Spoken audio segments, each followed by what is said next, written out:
Welcome here to Wake Up Call with Dan Tortora, live on location at Marywood University, and we are here with you this morning. You could see on the video we have Gabby Holko, the head coach of the Marywood Pacers women's basketball team. We are live on mixlr.com/wakeupcalldt, wakeupcalldt.com, and we're live on Facebook, facebook.com/live-now-dt, and Enrico's playing with his phone. Thanks, buddy. So I want to let everybody know, because I said this last night, the first person to join this video is my family member, I believe my uncle and my cousin from Spain, that I said every single video that we do on Facebook, they watch 5 hours ahead of time. I never tell them to watch. I never tell them when it's on, but the Caracaos from Spain are watching right now. So shout out to Spain, and I always tell my family in Central New York, if Spain is watching and you're not, I'm pissed. So shout out to Spain. Thank you so much for your support. And one of our longtime listeners, Johnny, said he saw the video upload on Twitter and loved it. And that video is the celebration video. We're here with Gabby Holko, and we're going to start there, Gabby. As we're walking into the locker, and I'm happy timing was perfect, because I'm standing outside of the locker room, and it's a little different, because for a guy's locker room, for football and whatever, I walk in, you walk in whenever. And NFL players don't mind being naked always. So when it's a women's locker room, I'm like, when do I go in? I don't know when the time is. I want to be respectful. So I'm standing outside, and you come around the corner, and it was just perfect timing, and you just looked at me and you said, I need you to take my phone. and then the heels came off. The heels come off, you come around the corner, and then that video ensued. Bring us into the video. It was one of the coolest moments in 16 years that I've done this thing. It was absolutely exciting. I think the biggest thing in our motto the last 5 games has been play together and have fun. And after wins, I mean, in the beginning of the season, I would go into the locker room and it was crickets. Like we just want a game. Get excited. Yeah. So, and I think that's just the generation of our student athletes that we have now. They don't know when to be excited, or they don't want to be that person to start it and then everybody else not follow. Well, then Right. As a head coach, I go in there and I'm just nuts. And for the Did they look at you the first couple times when you went? yes. Okay. And it's like, what is she doing?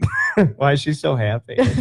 But the game before yesterday, so when we played Gwynedd at Gwynedd, our girls were unbelievably excited. And just last night, I mean, I knew that they were going to be jamming out in the locker room and didn't know what was going to be playing. It could have been, shout out to Kate Riley on the Boys. It's a new song that she's like all obsessed with. It's a little weird, but What's the song? It's called Boys, and it's by Lizzo or Lizo. I don't know the song. I'm not familiar. Me neither. But it has a good beat. We played it at shoot around last night. There's a lot of women's basketball players. I find it with West Genesee High School. Every time they tell me who they listen to, I listen to everything. I was like, I have no idea. They listen to Lil Pinch. I have no idea who that is. Good. Because but when you're going and see, I heard the music from the outside, and then I was like, oh, this is a song that has like no cuss words. No, I mean, like there's nothing to worry about. Is it? Well, I mean, I don't think this version did, but because it was, I'm going in and put your hands in the air. I can't. Yeah. So there were no cuss words, because I looked at it too before I posted it. I was gonna say, because that's like perfect. Yes. Because it was the chorus. Yes. So, but I knew that the girls were going to be super pumped up. I mean, we talked about it shoot around. If we did the little things correctly, the big things would fall into place. And we needed to start strong and finish strong. And we did. I mean, we came out guns blazing, and the girls were ready to go. They hands all over passes. Our press looked fantastic, and we ran on them. And that was our big thing. They started their 2 bigger posts, and we knew our post players were much faster than them. So we wanted to get it and go with it. And we did that, and we went up 25 at half. So it was exciting. Yeah, I mean, this game just kind of blew open for you early on. The start was tremendous. Yes. And you went up by over 20, up to 24 in the second quarter. And just what you could say about the first half, about how the team started out, because I mean, obviously it's a playoff game, it's at home, so you want to take advantage of all of that. But Marywood from moment one never gave up that momentum, really. I mean, there was a point in the third quarter we'll talk about, but that entire first half was, this is our court, this is our game, this is ours to win, not ours to lose. and they just attacked the whole time. Absolutely. And that was something that we focused on. And I told the girls, I said, it is awesome to have this on our home floor, but there's the nerves that are brought into it. I mean, you have a ton of people in the stands. I said, you can't worry about anything but the 10 that we have on this team, because we're the ones that have practiced for 65 practices. No one else has been in that gym with us 65 times going over the little things that we need to work on. And we knew yesterday that our defensive intensity was going to win that game. And I told the girls, I said, you guys have to be full blown, energetic, ready to go. And they were ready for it, and they just came out, and I said, don't let up. And Morgan Shamrow, who's a freshman on our team, her high school had a saying, and she is from up in New York, Sullivan County in New York. And they have no retreat, no surrender. And that's what they said in the locker room. And I said, absolutely, like, let's just go for it. So. And they did. And you are in your first season at Marywood. It's the first time you have ever held the post of head coach. And you can now say that in that first season as a head coach, first season at Marywood, you have your first playoff victory. Yes. I know you have a lot more work to do. Yes. We are not done yet. This has to be a special moment, though. It's a very special moment. I think the biggest thing is I'm very proud of our team. Our team, I mean, you look at us. I mean, you look at their bench. They were going 5 in, 5 out. Yeah, I saw their shifts. They were bringing it was like hockey shifts. Yeah, it was insane. So we have only 9 healthy girls. We had Jade Rowland, but she is a freshman point guard that hasn't played all season because of an ankle injury. Is she the one that was very...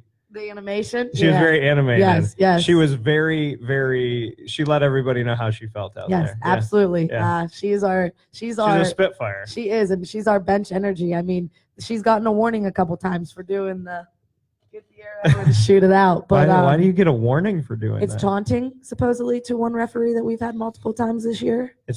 You're not saying anything. Yeah, it's an arrow. I guess he said she was shooting it at them, which doesn't make sense to me because she was shooting it in the air. So if you shoot an invisible arrow, it's considered a weapon? Yeah. Okay. I was just curious. But trying to understand basketball of today. Yeah, but most referees don't really care about that. It's just your particular ones, especially in women's basketball. I mean, we have a lot of particular referees that there's a lot that they nitpick.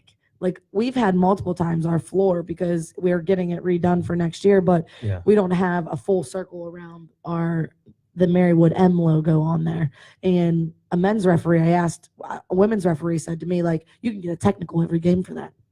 And I was not having a circle? Yeah, because it's not quote unquote NCAA certified.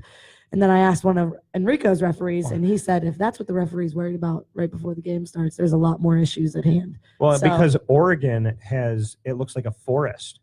If you look down at their court when you're running, you like fall over yourself. I know, their court makes me a little. Or like Boise State, the Smurf turf. Yeah. So that's great. By the way, when you get the new court in here, I told Enrico this. I'm putting my name on the court, so I got to figure out how much that costs. Yeah, got to figure how much cheddar that's going to cost me. That's going to be a lot. Yeah. Or I might just come in the middle of the night and paint it on myself. Yeah, I might just do it myself. You're artistic a little bit? Yeah, I can do it. Right, I can make it happen. Very cool. So I want to go player by player. All right. So Kate Riley. Yes.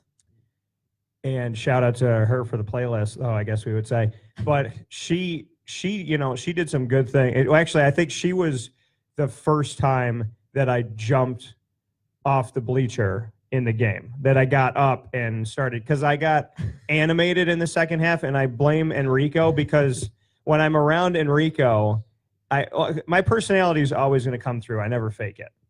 But when you're around people of like mind that you appreciate and respect, and you feel like you can really be yourself, I get more animated. And I think Kate Riley made me animated first. So what can you say about Kate? Kate is somebody that she has had adversity all season. She had a really bad ankle injury, and she's tweaked that thing. I mean, every game, I probably think, since she actually rolled her ankle against our second game of the season. And she has really just welcomed her role. She knows that she's the first post player off the bench to give Natasha or Emily a break, and she takes advantage of that. And Kate Riley is a person that is a hard matchup for a lot of post players because she can hit the three. I know last night our 3-point percentage was about 15%. We were 2 for 15. Which wasn't great, But Kate Riley is that post player that can hit that three, and we are really excited to have her. And she's actually somebody, and we've had this discussion, is she's somebody that is going to be a leader on our team next year. She's very vocal and she is so positive. She could play 20 minutes a game, she could play 30 minutes a game, or she could play 8, and she's the same person regardless. And that takes a lot of character.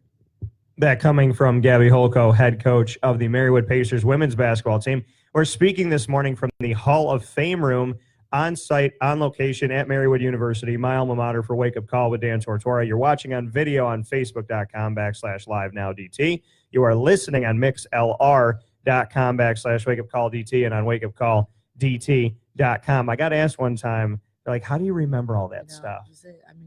But you just have to, after it, you have to just do it. And in the first time I was ever on professional radio, after leaving here, I considered everything I did. It was funny. When they said, how much professional experience have you had? I said 4 years. And they said, where? I said, Marywood University for courtside. Because we were on the radio and we were on television. And they're like, well, you didn't get paid. And I was like, yeah, but show me how that experience is an experience. 100%. So I go to ESPN downtown in Scranton, and I started there. And that's when he said to me, make sure that every little bit you're announcing your show, your name, where they're listening. And so I just kind of took it, because I still have the notes that my program director gave me, because he was my best program director. My other ones could care less. And he just, I give him all the credit in the world, because I go back to that note sheet still to this day, and like 12 years later, and I look to see, like, did I listen to this? Did I not? Am I doing this? Am I not doing that? So I kind of like go back to his words. So shout out to Scranton for that. Shout out to ESPN Radio. And it was 630, 1240, and 96.1 FM when I was there.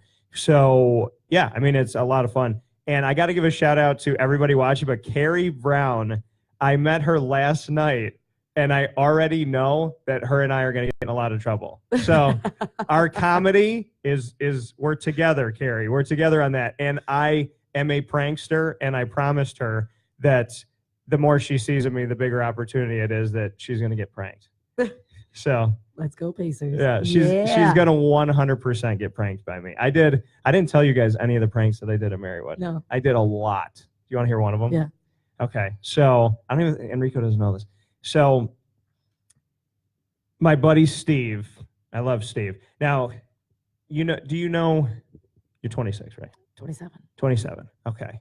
So Boy Meets World, right? Yeah, absolutely. Thank Jesus. Okay. Some people don't. And so on Boy Meets World, there's Feeney. Yes. And they do the Feeney call. Yeah. Yeah. So I did that. I did the Feeney call. Well, I made it the Steven call. So my buddy Steve lived 2 doors down from me in Madonna Hall. And I used to go, Steven. And then I'd get really, really loud. So Steve, I don't know what it was, but he wanted to let my roommate Pat in the room, but he didn't want to let me in. So we go down the hallway, and he goes, I could see Dan's feet. I'm not letting Dan in. I could see Dan. And Pat's like, it's just me. He's like, oh, whatever. I was like, all right, Steve, whatever. And go back to my room.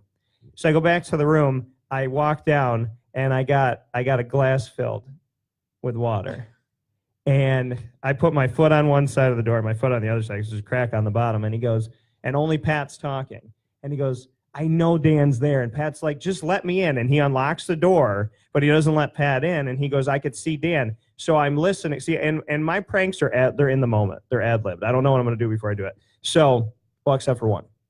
So he's crouching down, and he's on the ground, and I can hear him. He's got his face to the floor, and he's going, I can see Dan's shadow. And I go to Pat. I go like this. I go, keep talking. And as he's talking, I'm kneeling down on the ground, and I take the water cup and I throw it, and Steve's famous last words were, I could see the hole, and it all went in his mouth from underneath. And then I remember we went back to the room, and I was sitting on Pat's side. Pat was sitting on my side, and I'm very, being Italian, Hispanic, and allegedly Egyptian now, because our Italian family intermingled. So I have to do Ancestry.com to prove it, though. But I was like, if that's the case, that's so cool, because then I can have people walk like me.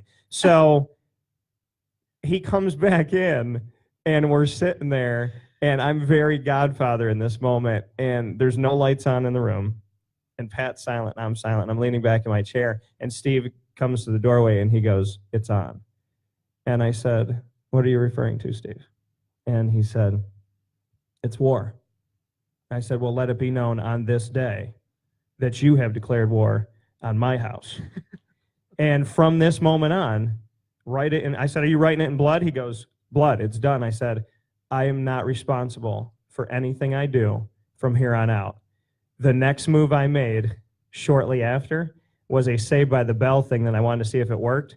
I roped his door to the janitor's closet, and he couldn't get out of his room for 2 hours. And it was amazing because he would yell and the door kept catching. So he's like, Dan, okay, promise I got kill you. And I couldn't hear. So he was saying, Dan, I'm going to kill you, but you couldn't hear all of it. It was great.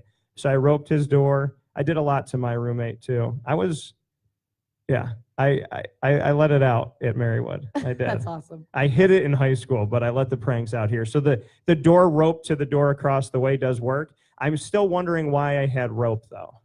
I had rope in the closet, and I'm like, where did the rope come from?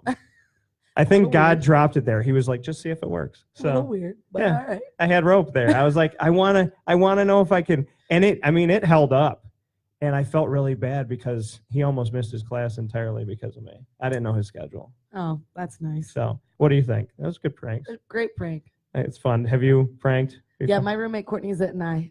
She is my best friend from college, and she was a teammate of mine. We lived together practically all 4 years of college at Westminster. We used to always do the cold water when she's in the shower, throw it over top, and when you don't expect it. But when Vine was a big thing. Do you remember Vine? I like missed I watch them now. Yeah, I missed it in the moment. So Vine was big my junior year of college, and I used to make vines of scaring Courtney because she was very easily frightened. I want to do this with Carrie now. And I would just be behind doors. Yeah. I would jump out of closets, and I would get her like shrieking, screaming all the time, and it was just hilarious. Well, my resident director, when we were staying in can't think of the name, Perpetual Hall.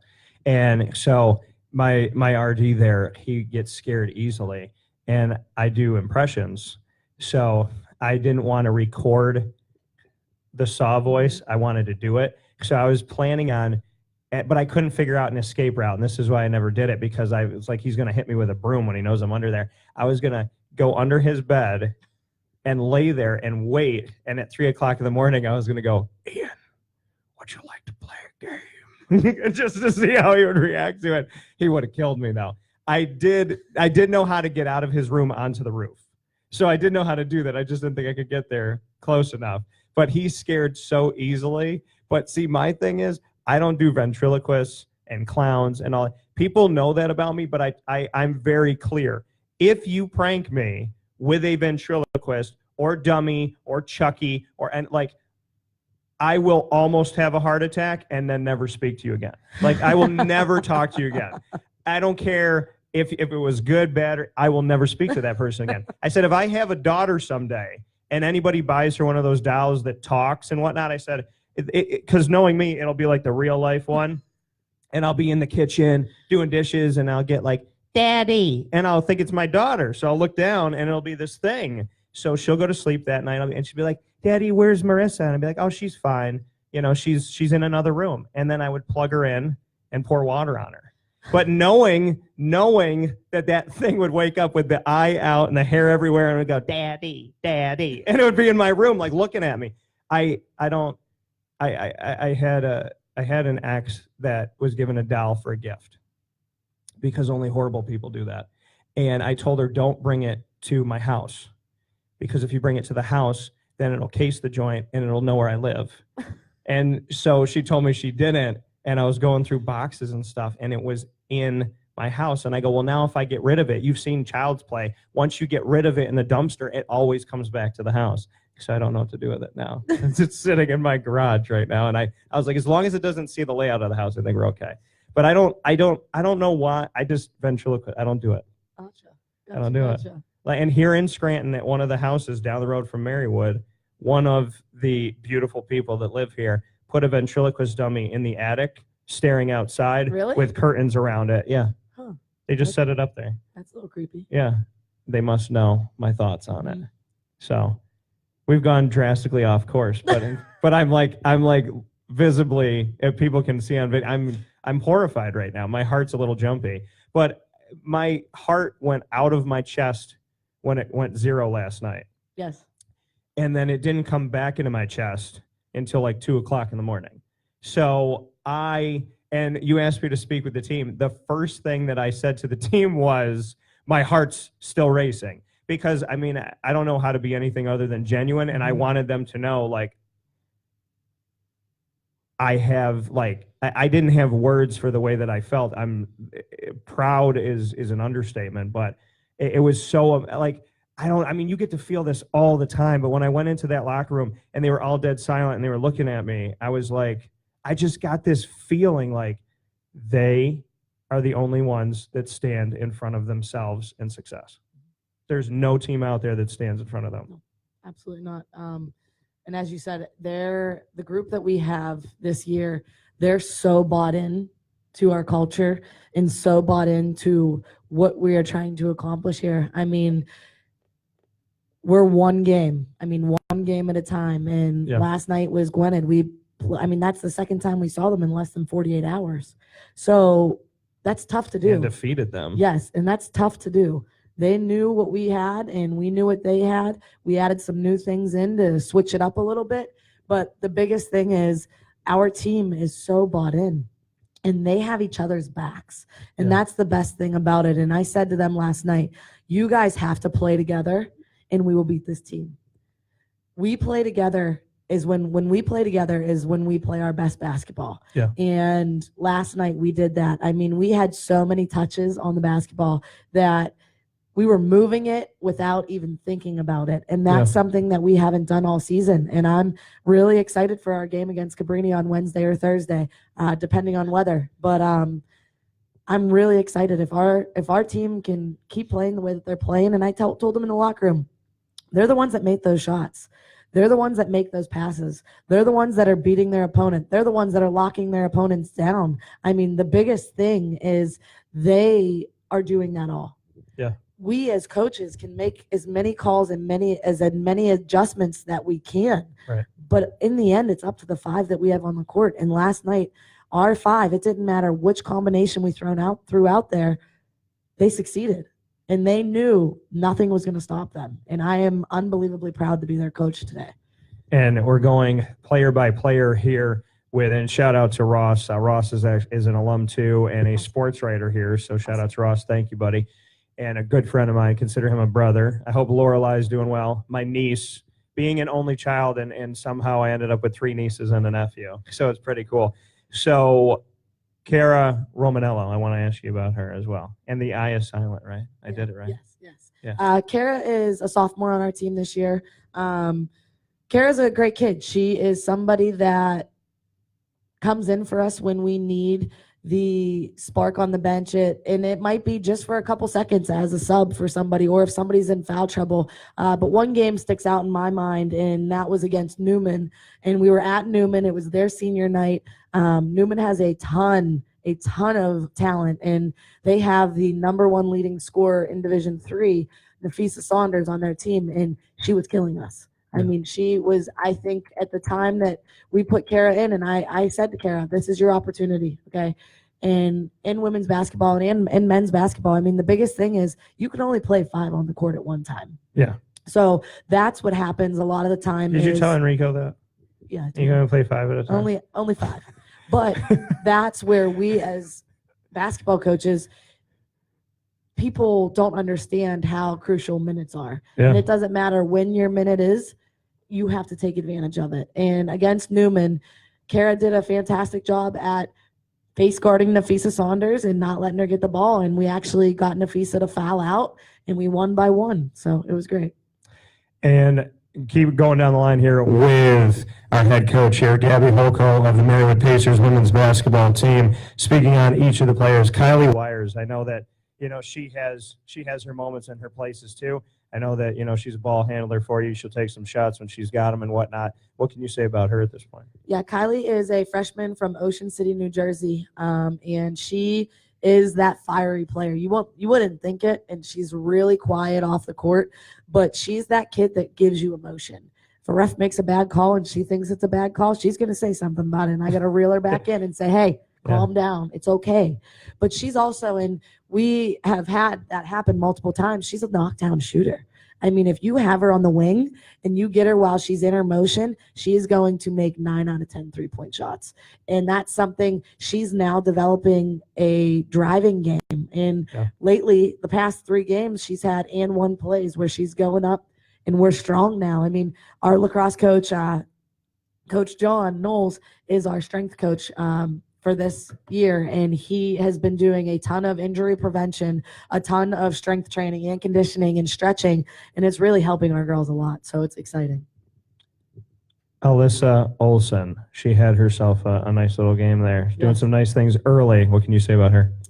Alyssa, and I told Scott Walsh, who I talked with last night, and he's a reporter for the Times-Tribune, and he asked about Alyssa and said, she's a great kid. She's a fantastic kid. Can you talk a little bit about her? And I said, Alyssa is a kid that doesn't always show up on a stat sheet.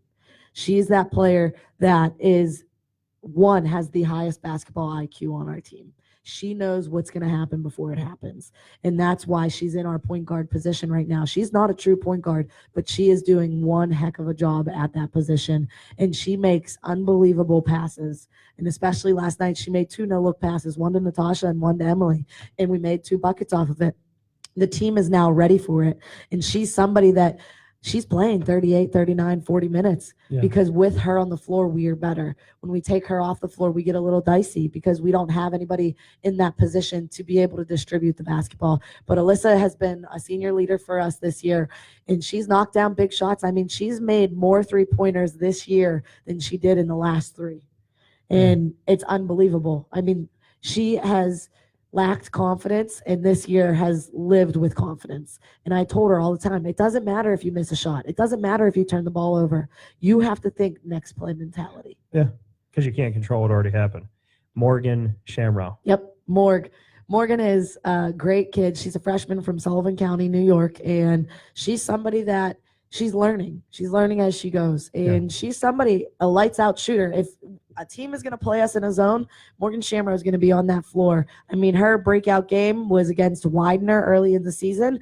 They played us zone. We put Morgan on the floor. She made 5 3-pointers in the matter of 4 minutes. Yeah. So she's a kid. Hey, Jim Boeheim, when you play zone against a team that can shoot threes, it doesn't always work out. I love them. I do, but the 2-3 zone it's for when teams are good inside. It's not for when teams are good outside. I think Boeheim's going to stick with that. I know he is. Stuck with but this is the thing, and I said it. I was like, I can give every realistically thought-provoking, logical, rational, whatever about why, but he's not going to do it. And that's what I said. I was like, as a broadcaster, listen, he's not going to do it. I know he's not going to do it. He's going to be 2-3 zone until he dies. That's it. 2-3 zone forever and a day. And I respect the heck out of him, and I believe we have a good relationship. I would like to adventure outside of that a little bit, but I get it. I get it, Coach. And the thing is, I mean, when they have guys that are long that can move, I mean, that's what the zone's for. I mean, if you got guys that are tenacious, you might be okay. Which normally Syracuse does. Yeah. So we just got to, we got to move around. We got some good guys on there. We got some good things. But back to Morgan, she hits threes. It made me think of that. But so maybe she could take it to the 2-3 zone at SU. And Morgan is somebody that we have talked about this all year is she needs to get better defensively. And she has done that. She has grown so much from day one. Yeah. And it's great as a coach to see that. And she's somebody that I have an open door policy as a coach. I won't talk to parents about playing time. And our team signs our expectations that states that. But I will talk with our players about it. If you have an issue, you come in as an adult. You don't come in questioning. You don't come in screaming. You don't come in crying. You come in and we sit down and we have an adult conversation. Right. And it's a tough conversation to have. Right. And Morgan accepted that right away. She wanted to talk about what was going on. We showed her some film and we talked about it. And she was like, wow, Coach, thank you. That's awesome. And that's something as a coach, and I knew as a player, having that conversation with your coach is never easy. And it's tough to hear honesty. And that is something as a coach that I preach is I will always be honest with you. I'm not going to sell you up to buy whatever you want to buy just because I'm a salesman. I'm going to tell you stuff to make you better.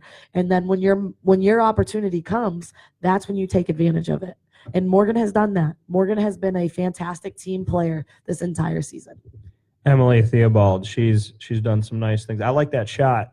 I feel like she can be that game changer, and right around like the free throw line, like right inside the arc. I'm looking for that mid-range jumper. But I mean, she did some special things in this game as well. So Emily was cold the first half, very, Yeah. very cold. Emily is a transfer sophomore from Alvernia to us here, and she is from Honesdale, Pennsylvania, which is about 45 minutes away. Yep. Where Natasha is from, and they played together in high school. But Emily was 0 for 7 in the first half. She was 0 for 7 in the first half, and we, especially Coach Joe Reno, my assistant, went up to her and just said, "Em, keep taking your shots. It's gonna fall. It's gonna fall." And she did that, and that is her jam. Right around the free throw line, that's her jam. Yeah. We're really trying to work with them on getting her to be tougher on the inside and be able to finish with contact and use the backboard. I think that's a lost art, especially in women's basketball. Everybody wants to make every shot, even layups, a swoosh. Yeah. When if you just put it off the glass, it has a way better chance of going in. Yeah. And we preach that with our big kids a lot. And I think a big thing is Emily is somebody that wouldn't hurt a fly. She is the nicest person you will ever meet, and she is very kind-hearted, and she's very community service oriented. I mean, she's going to Ghana during spring break to build houses and to help kids, I think, with academic stuff, which is awesome. It's an alternative spring break, and she's very excited about that. And Emily is somebody that once you're talking to her, and she could be all the way at the other end of the court. And we did this yesterday. She was boxing out, and she missed a rebound. And I screamed, "Emily, you know I'm loud." And she looks directly at me, and I know that she knows exactly what I'm saying, even though I'm just talking normally and not screaming it. And she's like, "Okay, coach, I'll do it." Yeah. And she's just a fantastic kid. Araya Angst. Seriously. I mean, she kind of just does her thing, and that thing can be a bunch of different things. It could be one thing, it could be two things, but when I go to describe Araya Angst, I think purposeful. All her moves are purposeful, and she knocked down some big shot. Yes. She knocked down some shots when you needed them, and when they were making a run, she cashed in that three. Yes. Araya, so Nico, who is a part of our communications department, and he was interviewing me after the game, and he wanted to talk about Araya, and I said she was on fire, and he goes, "I call her Araya on fire." And I started to laugh a little bit, but Araya has been on fire for us. She's that spark that we need. And when we thought we weren't going to have her all season because of mono, it was a tough one to try to swallow. It was a tough pill to swallow. And she wants to play. That kid will go through a brick wall for you, but she has one of the prettiest shots that I've seen in a really long time, especially in women's basketball, how she rises up on her mid-range jumper. She could be going 100 miles an hour, stop on a dime, and rise completely straight up, and it's all one motion. And her shot is cash. I mean, her three-pointer that she hit big when Gwynedd was going on that run, I knew exactly when Alyssa passed it to her, it was going to go in. I said in my head, hit it. And she did. And that's something that we've really counted on her all season to hit those big time shots for us. Marissa Fernandez Tierney, who I think is the embodiment of my spirit animal because of how she is on the bench. When she yells, I'm like, yep, that's me. Like, her reaction in the game yesterday was my reaction. And sometimes I let it out and sometimes I didn't. But I would think that that's my parallel. The scream, the physicality, the run through a wall type of thing that we were talking about. So, yeah, I think she gets my spirit animal award. What can you say about her? Because she does not shy away from letting you know she's on the court. Yes, Marissa is our spitball fire, and we talk about it all the time. And she says, "Coach, everybody makes fun of me all the time. You guys all make fun of me." For yelling? Not for that, but she doesn't think before she speaks sometimes. And it's just, I told her, I said, kid, you make yourself an easy target. I said, I was the same way. You're just going a mile a minute. You got to sit back and think before you answer some things. And she goes, you were really like that? And I was like, absolutely. I said, it took a while for me to get where I'm at right now. I said, but my name's Gabby. I gab a lot. I used to talk and talk and talk, and she's that kid. But she is somebody that is always high-sprung energy. Yeah. And that is really good for us because we are a team. As I said, after wins, I would go in and it would be crickets. And then Marissa would be like, so it's exciting. And Marissa is that person that when we need a defensive stop, she's going to get it. Yeah. She might run through that person, but she's going to get the defensive stop. And lately she's been getting some what I would call touch fouls, and I'm not really happy about it. And she's really been working on moving her feet and playing with her hands off, but she's so high sprung and energetic that referees automatically target her. Yeah. She's that first person that she will take a charge. It doesn't matter if it's the biggest person on your team. She's going to lay out and take a charge for this team. Well, and the thing is, your relationship with Marissa seems to be very tight because when something gets called that maybe she doesn't agree with, she looks right over to you. And when you talk to her, you just see it in her eyes. Like she'll be very upset and and whatever you say to her in that moment, okay, coach. The biggest thing with Marissa, and we've worked on this all year, is she's somebody that gets very emotional. Yeah. And even though she is very high energetic, she gets very down very easily. And that is something we've worked with all season on staying positive. You make a foul, look at me. You need to stop. Stop all the emotion, stop all the bickering, and play the next play. Yeah. Next play mentality. You can't fuss over something that's already done. You can't get that foul back. So don't worry about it. If it's your third one, all right, we're going to take you out. You're going to get a breather. And then if you foul out of a game, which she's fouled out of the last 5 games, she's fouled out of 3. Yeah. But she's that spark, and it's been happening in the fourth quarter where we maybe have that lead already. So it's been okay, but we need to keep her in the game defensively. She's been through a lot. Mm. How have you seen her? Because on the court, on the bench, in the locker room last night, it just seems like her emotion is right there on the surface, and it comes out. When she's celebrating, she's celebrating. When she's upset. But I can only imagine that hopefully a long time from now when this season comes to an end, I almost imagine that emotion's going to come in. She's going to have that moment where it kind of just comes off your shoulders. I commend her for playing for everything she's been through. For everything she's been through. And it's really hard. It's really, really hard to lose a parent. And it's something that we immediately knew we weren't going to have practice. We went straight to the funeral to be with Marissa. And that's because we are a family. And I don't just say that we're a family to just say that we're a family to recruits or say that we're a family to social media. I say we're a family because we're a family. When one teammate needs us, we're all there. And that's 12 strong right now. We have 12 with our coaches, and Marissa is somebody in her family. They know how much they mean to us. And at that time, it was tough. I mean, Marissa was at home for two weeks, and she missed, I believe 4 games. And then when she came back, she said, Coach, I just want you to know I'm ready. I'm ready. I know I'm a little out of shape, and I'm going to get my butt into condition. She said, but I'm ready when you need me. Yeah. And as a head coach and as a first-time head coach, having to deal with something like that, it's tough. But it really makes you see that person. And I know that Marissa trusts me just as much as I trust Marissa. And I believe that Marissa is going to be a fantastic player by her senior year.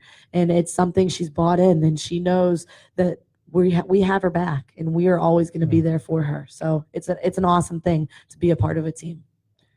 The final name, before we take a step aside here, Natasha Hessling. I believe she has the top 5 Marywood single game rebounding records ever. It's something that you said last night. There's like 7 of 8. 7 of 8. 7 of 8 records for Marywood. All in this season. 22 rebounds, 23 points in this game. Not a double-double, a double-double, 23 and 22. And there were a bunch of shots underneath that didn't fall. There were a bunch of opportunities that maybe she wasn't looked to when she had gotten positioning. This could have been 40 points. I don't know. I feel like every time I go to say something about Natasha, it's like it's not enough because the Atlantic East just needs to copy and paste her every week to Player of the Week. Coaching somebody like her, I mean, it's got to be special. And this is my 5th year. Yep, 5th year of collegiate coaching, and Natasha is one of the, not just athletically, but character, best players that I've ever coached. She is somebody that lays her heart on the line the entire 40 minutes. Yeah. She has won 10 out of the 12. Is it 10 or 12? 10 or 11. How many weeks are in our basketball? I think it's 12. Yep. 10 of 12 defensive or offensive players of the week. Yeah. I mean, that's unheard of. It's unheard of. She had 46 overall rebounds before last night's game. So she is now sitting at 368 rebounds in a season. Yeah. Yeah. In a season. It took her 3 seasons to surpass 500 rebounds as a total. Yeah. And she's now at 368. She's had 17 double-doubles this season. And that's not just 10 and 10. I mean, she's had 15 and 15. She's had now twice 20 and 20. Yeah. And you really can't say that about many players. And she is somebody that is so humbled. Yeah. She is somebody that never, ever, ever is that cocky player. She should be, but she will never. And that's not who she is. She's that quiet player, and she leads by example. Yeah. I mean, she is somebody that lays her heart on the line. She'll cry when she needs to, when she's feeling that emotion, and she'll tell her teammates, but it's not a scream, it's a talk. Let's in practice, they do it all the time. If we're having a bad practice, and it's been there a couple times this year where I'm a coach that if I need to kick them out of practice, I'll kick them out of practice. We're not doing what we need to do. Yeah. We're not going to waste time. And Natasha's the first one before that even gets to that moment is to huddle everybody up and talk to them. Guys, this is what we need to do. This is what we're here for. And this is her last go round. So her and Alyssa are both so excited about what we have accomplished this season. And no one thought we were going to be here. They voted us second to last in the AEC. And we are proving people wrong. So it's exciting. And Natasha is a big person for that. And she is also the Atlantic East Player of the Year. I just want to let the Atlantic East, I just want to let them know she's the Player of the Year. So I want to get to something here, and I put up one of the pictures that I had the opportunity of taking during the game, right at the beginning of the game, for those that are watching. So this is you speaking to your starters.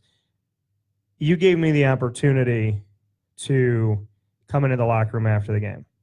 I called my parents before the game, and I said, see, this is where, because I wear my emotions on my sleeve, so I'm like, my heart's jumping out of my chest right now. You feel like you want to throw up, but you're really excited. And Enrico asked me to talk with the team last game. And I have a picture of him speaking with the team when I was in there. So he calls me in, and I don't feel like I deserve any of this. So I'm in the room, and he said, so he does his whole speech, and then he says, this is Dan Tortora. He started courtside, wake-up call with Dan Tortora, and he's telling them everything that I do, and I'm just sitting there like, I don't deserve this time. And he's like, do you want to say any words? And I just looked at the guys and I said, this is unheard of. You control your destiny. Marywood, home playoffs, first round bye. None of this, this is not stuff that I'm used to. And I said, you're doing this for all of us, the entire history of Marywood, all the Pacers. And it's on you. And no matter what comes their way, they're in control of their destiny. And Enrico told me when he came in, we link up on morals and values and being faith-filled people and doing things the right way. I knew he was going to be successful. I knew that because good people find success. God makes it a little bit longer of a road, but once you get there, it's amazing. Mm-hmm.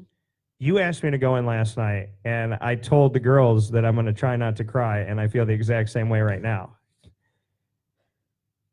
Being in that room And you did the same thing. Hey, this is Dan. He started courtside. This is what and I appreciated that. When I stepped forward, every single one of them in the circle just looked. And I remember that, I was talking about caring about them, and this is special. And I remember Natasha kind of leaning forward and smiling.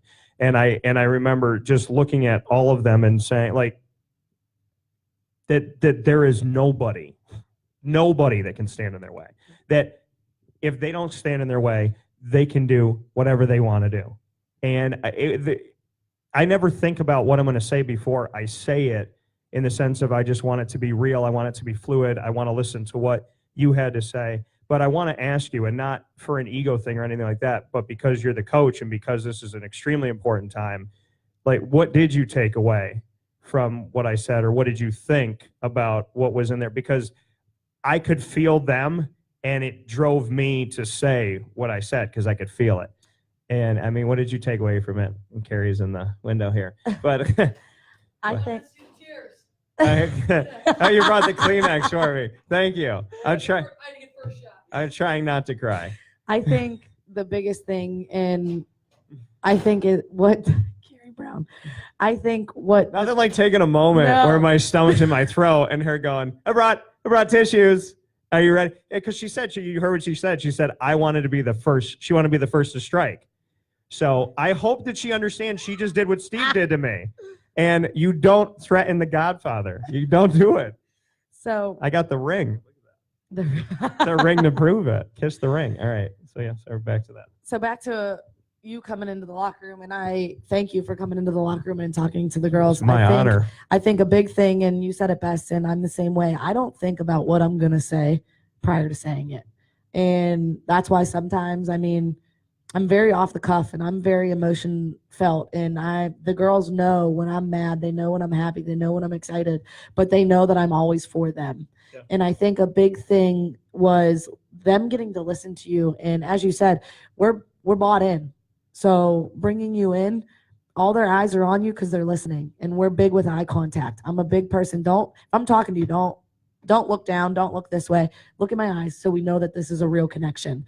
And they gave you their real connection, but it was awesome for them to hear what you had to say instead of coming from our coaching staff. They've heard it from us all season, and you said it best. We control our destiny, and they needed to hear that. They needed to hear that we can beat any team that's in our path if we play the way that we played last night. And I think that they know that, and it's good to hear it from an outside person, especially somebody that cares about Marywood women's basketball as much as you do. And being able to say that you created MU courtside, that's a way that all these parents can watch games. And that's a lot of our parents they can't make it every game. So they can watch MU courtside. And I think, like I said, the biggest thing that you said was that we control our own destiny, and that no one can stop us, and that we have a huge community behind us, even if we don't think that. And it's just, to me, it was the energy. The more it came out of my mouth in that moment, the more I could feel it on my arms. I could just feel it. And like you said, it was all eye contact. They were there. There was nobody that was like checked out. It was just real. It was a real moment. And I said to my mom this morning, I go, these are not the moments that are on film. These are not the moments that we record. These are the moments that I said, and I said it to my dad yesterday about Enrico when I went in there. I said, I hope that God keeps these moments in my brain for the rest of my life. Absolutely. If I forget what I had for breakfast, I hope that when I'm 97 years old, I remember those moments. And they have impressed me. Nothing can stop them if they don't want it to. I agree. And you got a great group of young women that I would not want to play. I'm excited. Like I said, everyone counted us out, everybody. And even when we had our first couple practices, we have had, and we talked about, you and I talked about this already, we've had every form of adversity hit us. Yeah. And we've really just risen above it. And we know that something comes and stops us, there's always an alternate route. Yeah. You don't have to let that stop you. If it's a brick wall, run through it. If not, climb it. If not, go around it. Yeah. Find a different way. And we've really been able to do that. And any adjustments we make as a coaching staff, they listen fully and do it. And I'm just so proud to be their coach. Yeah, and you could just see they respect you, you respect them. Coach Reno, I mean, it was just, I don't know how to describe that there's moments, and a few moments, and I said, I was like, when you speak for a living, and I put it up last night, I said, I'm speechless. I don't know, like, I feel like every word that came out of my mouth, they put in my head just by looking at them. Yep. And to me, it's just, it's amazing. And I told them that. I said, I'm going wherever you go, and if I got to go on the road, I'm going on the road.